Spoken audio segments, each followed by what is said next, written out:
Il est 19h47. Tu viens de le mettre au coin pour la 3e fois cette semaine.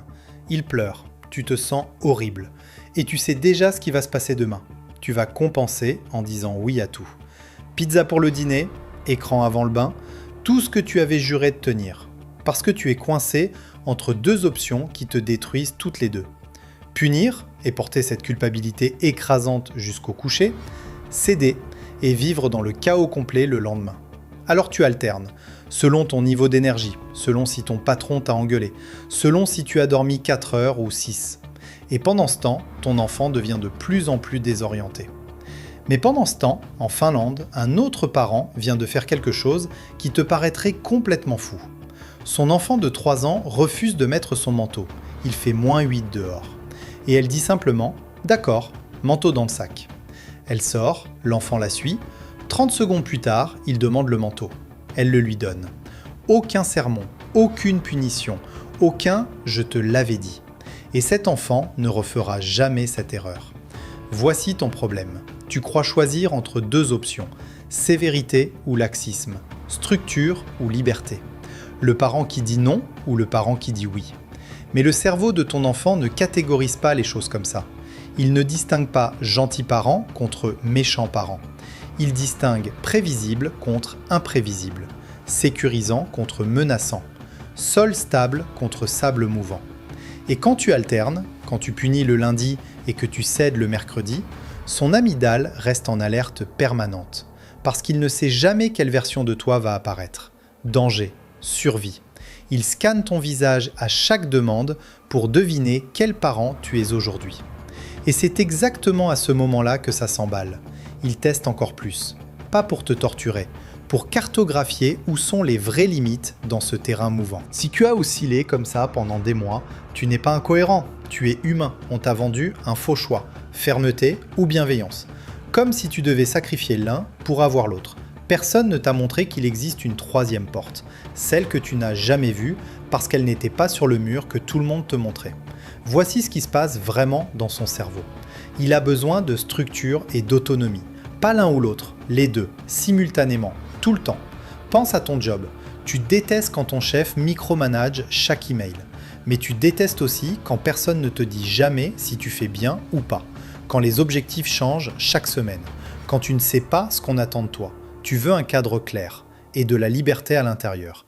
C'est exactement le même mécanisme neurologique chez ton enfant de 3 ans. Sauf que lui, il ne peut pas démissionner. Il ne peut pas aller boire un verre avec ses collègues pour décompresser. Il s'emballe, il crie, il jette ses jouets, parce que c'est tout ce que son cortex préfrontal immature sait faire avec cette anxiété. Maintenant, Finlande, premier pays du bonheur mondial, 7 années consécutives, pas un hasard. Imagine un parc à Helsinki, janvier, -8 degrés. Des enfants de 3 ans jouent seuls pendant 45 minutes, pendant que leurs parents boivent un café à 20 mètres. Pas de surveillance constante, pas de fais attention, pas de punition quand ils tombent, mais aussi pas de chaos. Ces enfants ne frappent pas, ne hurlent pas pour un biscuit, rentrent quand on les appelle. Les Finlandais ont 2 mots pour ça. Sisu, résilience calme, et luottamus, confiance radicale. Pas confiance aveugle, confiance construite sur un sol stable. En français, on va appeler ça la 3e voie. Et je te préviens maintenant, la première étape va te sembler dangereusement permissive. Reste avec moi. Prêt ? 4 étapes. 72 heures pour que ton enfant commence à changer son comportement. On chronomètre ensemble. Étape 1, tu crées 3 règles non négociables. Pas 5, pas 10, 3. Et ces 3 règles concernent uniquement le physique. Sécurité, santé, respect du corps d'autrui. On ne frappe pas, on ne traverse pas sans tenir la main, on ne saute pas du canapé. Tout le reste, et j'insiste, tout le reste devient négociable. Voici ce que tu fais. Tu les écris, tu les affiches si ton enfant a plus de 3 ans, et tu ne les rediscutes jamais. Elles existent comme un mur, pas méchant, pas gentil, juste là. Son cortex préfrontal peut tenir maximum 3 interdits absolus en mémoire de travail constante. Au-delà, il sature, il oublie. Il transgresse sans même s'en rendre compte. Et toi, tu crois qu'il te provoque, alors qu'en réalité, son cerveau a juste atteint sa limite cognitive. 3 règles, c'est fait une seule fois, jamais rediscuté. Étape 2. Dans tout le reste, et c'est là que ça devient contre-intuitif, Tu offres 2 choix réels, pas des faux choix. Pas tu mets ton pyjama ou tu vas au lit sans histoire, parce que c'est une menace déguisée et son amygdale le sait. 2 choix réels, les deux t'arrangent. Bain maintenant ou dans 10 minutes? Haricots verts ou brocoli? Histoire dans ton lit ou sur le canapé? Voici ce qui se passe. Son noyau codé s'active, c'est la zone décision. Quand elle s'allume, le cortisol baisse. Pas beaucoup, mais assez pour que son système nerveux comprenne « je ne suis pas impuissant, j'ai du pouvoir ici ». 48 heures, la résistance diminue de 60%. Et oui, cette étape va te sembler complètement folle. Tu donnes du pouvoir au moment exact où tu crois devoir en reprendre. Mais c'est précisément ce qui casse le cycle. Étape 3. Quand il transgresse une des 3 règles non négociables, action physique immédiate, 0 sermon. Il frappe sa sœur, tu le déplaces calmement. Une phrase. Je ne te laisse pas frapper. Tu restes près de lui. Tu ne quittes pas la pièce. Tu ne le punis pas. Tu es juste un mur calme. 90 secondes maximum. Aucune explication supplémentaire. Voici pourquoi ça marche. Son amygdale se calme parce que la conséquence est physique, pas verbale, pas émotionnelle. Tu n'ajoutes pas de cortisol à son cortisol. Tu ne deviens pas une deuxième menace. Tu es juste le sol stable qui dit « Non, pas ça, je suis là ».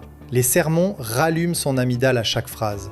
Ton silence fait l'inverse. Étape 4. 20 minutes de jeu libre non supervisé.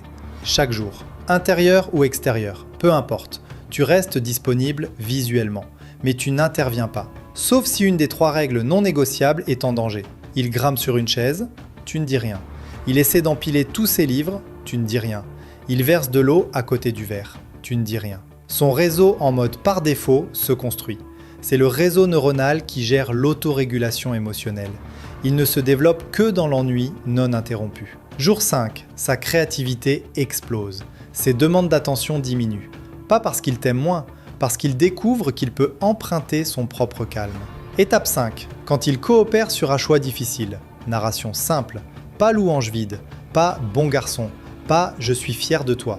Ces phrases ne construisent rien dans son cerveau. Elles créent dépendance à ton approbation. À la place, tu as choisi le bain maintenant. On a eu 10 minutes de plus pour l'histoire. Tu narres cause et effet. Son cerveau construit les connexions. Action, conséquence logique. Pas punition, pas récompense, juste la réalité neutre. Voici à quoi ça ressemble dans la vraie vie. Jour 1, tu affiches les 3 règles. Il demande un biscuit avant le dîner. Avant, tu aurais dit non en te préparant au combat. Maintenant, biscuit maintenant et pas de dessert après dîner. Ou dessert après dîner. Il choisit biscuit. Pas de dessert plus tard, il pleure 2 minutes. Tu ne cèdes pas, tu ne punis pas. Tu répètes juste, tu as choisi biscuit maintenant. Jour 3, il frappe le chien. Tu le déplaces. Je ne te laisse pas frapper. Silence. Tu restes assis près de lui 1 minute. Il se calme, vous retournez jouer. Aucune rancune, aucune culpabilité. Jour 5, il joue seul dans sa chambre pendant 25 minutes. Tu l'entends parler à ses dinosaures, inventer des histoires. Tu ne savais pas qu'il pouvait faire ça. 6 mois plus tard, il renverse son verre au petit déjeuner. Il te regarde, pas avec peur, pas avec défi, juste pour voir ce que tu vas faire. Tu lui tends une éponge. Les accidents arrivent, on nettoie ensemble. Il prend l'éponge, il essuie. Il dit « Maman, j'ai fait une erreur, mais c'est pas grave, hein ?» Et tu réalises, tu ne fais pas que gérer les crises. Tu deviens le sol stable sur lequel il apprend que ses plus grandes erreurs ne font pas fuir les gens qu'il aime. Retour à 19h47. Ton enfant au coin. Toi debout dans le couloir avec cette culpabilité qui te ronge. Maintenant tu sais. Ce n'était pas un problème de trop de fermeté ou pas assez. C'était un problème de sol mouvant. Et tu peux reconstruire ce sol. 3 règles, 2 choix, 90 secondes de calme. La 3e voie existe. Elle t'attendait juste derrière la porte que personne ne t'avait montré.